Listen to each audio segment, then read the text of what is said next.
Reflection and self-assessment is a key part of learning at DBSJP, so let's take a look at how Seesaw can help us with some self-reflection templates. Seesaw's got a whole range of tools it can use that are built in and dead easy to use for students of all ages to be able to reflect on their learning. I'm going to go through some of those different tools with you now. Possibly the easiest tool for self-reflection is the audio reflection tool. Children can verbalize their thinking using metacognition and self-evaluation. You can guide them with some key prompts and questions on the slide, and then using the microphone tool, they can explain their reasoning and go deeper rather than just seeing a photograph of their work.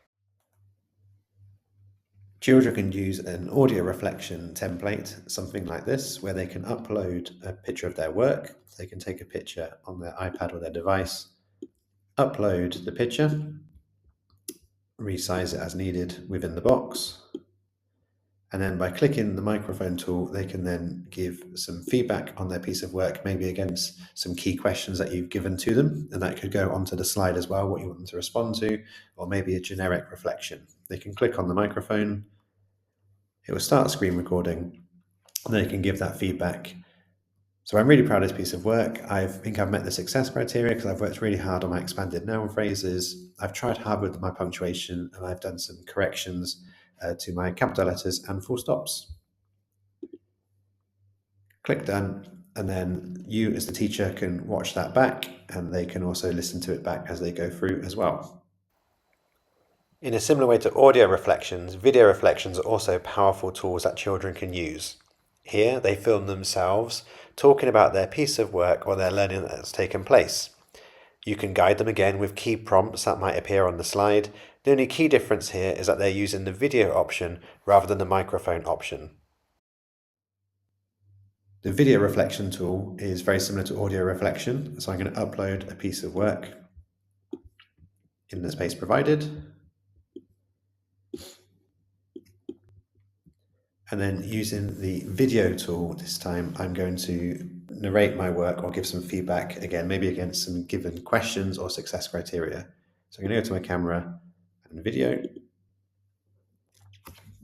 Here I am, and I'm going to record my reflections.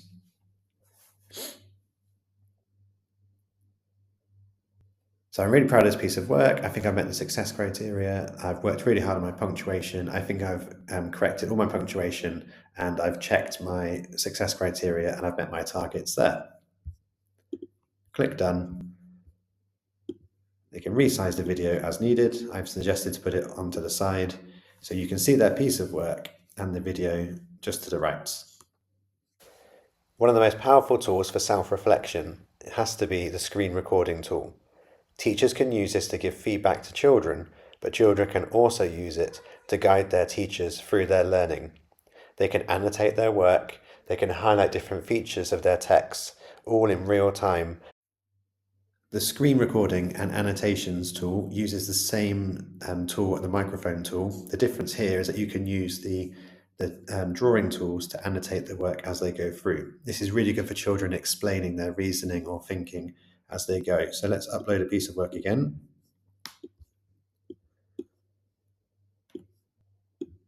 Fill the space. Do some screen recording this time, and this time I'm going to use the tools.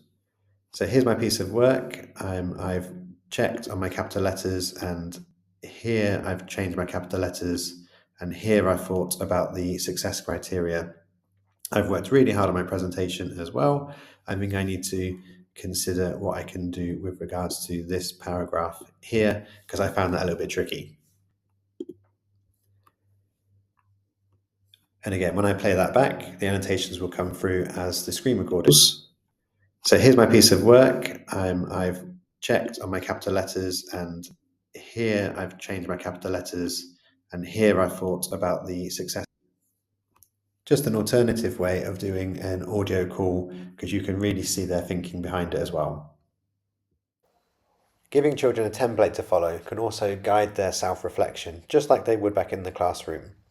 This could be the success criteria or a target tracker sheet that they mark alongside their piece of work. It could be combined with video reflections and audio reflections as well, but the key part is to provide the children with the template first. The final tool for self-reflection could be that you're giving them a template to complete. Down the right-hand side here, I've got maybe a list of targets or success criteria that they were working on as part of the lesson.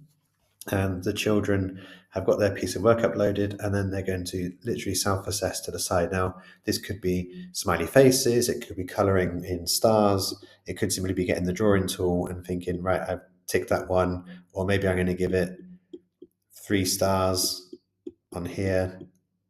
There's lots of different ways that you can get the children to respond, but here you've got the template in the grid already on there based on their piece of work that they've been working on.